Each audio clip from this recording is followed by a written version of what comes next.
P Diddy is cooked, and by the end of the video, you'll understand why I believe so. I'm talking he's going to jail for life. No racketeering conspiracy. There was no sex trafficking. It was domestic violence for domestic violence sake, based on jealousy, infidelity, and just anger. And so I think that's the angle they're going to take. But some of the testimony, as Rena pointed out.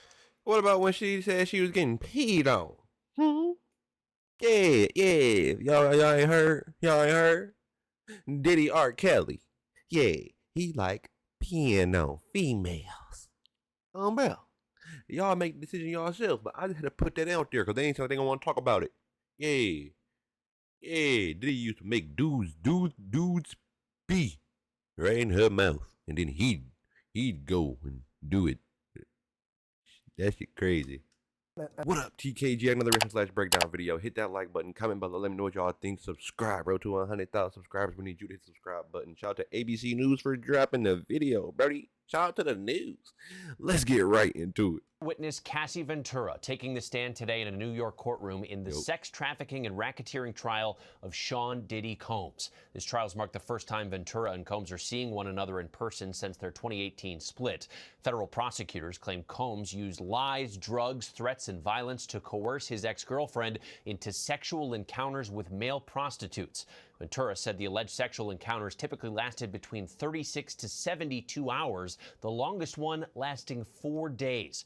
Ventura is currently married and pregnant with 4 days. Listen here, Diddy. You talking about 4 days? I ain't gonna hold you. I don't even care if that's half the truth. If it's half the truth, give him half the time. Give him half life. Give him half life. 4 days, bro. You might as well just win for the record. Go for the week. We gonna go Monday through Sunday and stop on Monday morning. You might as hey, I don't know why I'm hyping the ideal up. It's just insane to me to even think somebody would freak off for 4 days straight. With her third child, she told the jury today about how the hip-hop mogul controlled her life and their relationship, describing the alleged physical abuse, saying, quote, "He would bash my head, knock me over, drag me, kick me, stomp me in the head when I was down." Combs has pleaded not guilty to all 5 charges he's facing, including racketeering conspiracy, sex trafficking by force, and transportation to engage in prostitution. A warning for our viewers, this story may contain accounts, descriptions, visual content of actual or alleged events that some viewers may find disturbing. So for more now, let's bring in ABC's Rena Roy live from outside the courtroom, along with ABC News legal contributor and trial attorney Brian Buckmeyer. Rena, we will begin with you. Cassie Ventura, of course, on the stand most of the day. She's talking in graphic detail at times about her participation in these freak-offs. So what did we learn so far today? Yeah, Trevor, very graphic indeed. I can tell you that I got a chance to listen to her testimony inside court here behind us, and she was emotional. She broke down into tears at one point when she talked about participating in those freak-offs. She says that she was just 22 years old, had just turned 22 when Combs first proposed to her those drug-fueled sex marathons with escorts. She says eventually, though, they became almost weekly, and that they lasted on average, as you said, about 2 to 3 days, the longest one 4 days, and that she stayed awake by drugs that she says Combs gave to her, including ecstasy, cocaine, and Molly.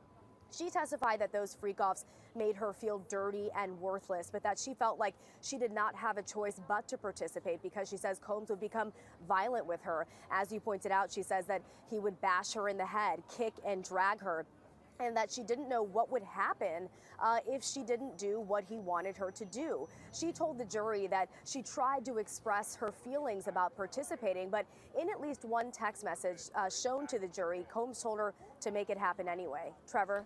Brian, given how emotional and explicit all this testimony is, what kind of strategy do you think we might see from the defense attorneys in cross-examination?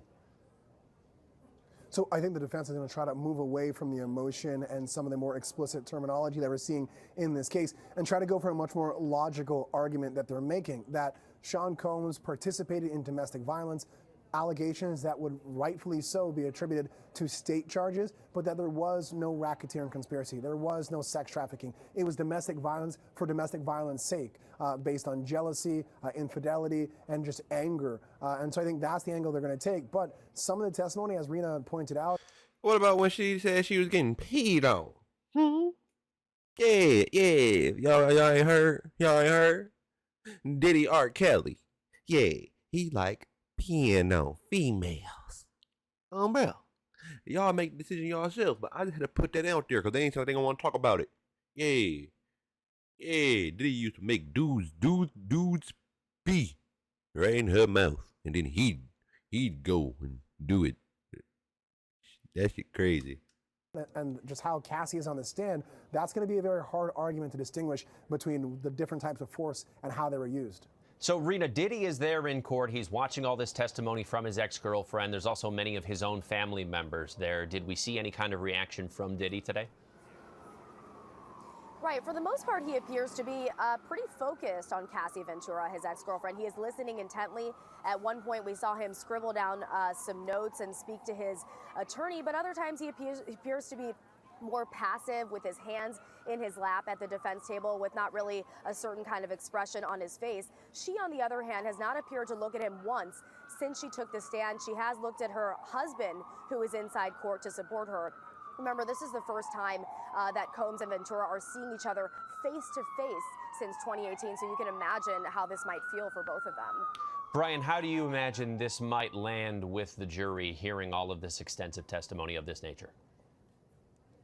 So I think at this point with direct examination, without anyone coming up and crossing Cassie, I think the jury is looking at Sean Combs, and I was in court this morning to see some of those looks with disgust, with disdain, to think about how one individual can do this to another in this way. And so I think it's going to be a high hill or even a mountain for the defense to kind of walk this case to the jury to suggest that, yes, Sean Combs, as Tenny Garrigo said in opening statements, has done some indefensible things, but it's a matter of what he's being charged with and what he did.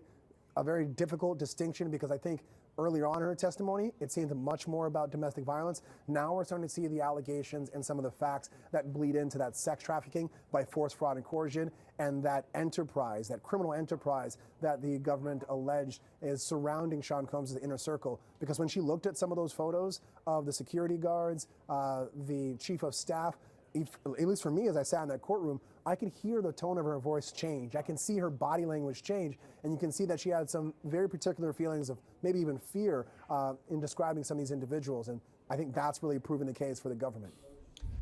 Fear? Oh, Diddy's cooked. That's the last thing you want to hear as a man on the witness. If witness is somebody you was in a relationship with, if the feeling in the air, the vibe in the air, the energy was fear, ooh, in the arms of the angels. Yeah, you're going to jail, Diddy. Brian Buckmeyer and Rena Roy, both with that in-court perspective. Thank you both. Now, what do you guys think? Is Diddy cooked? Because I ain't going to lie. I felt like he had a chance if Cassie was not here. You know what I'm saying? If she just wasn't here by any chance or didn't want to testify.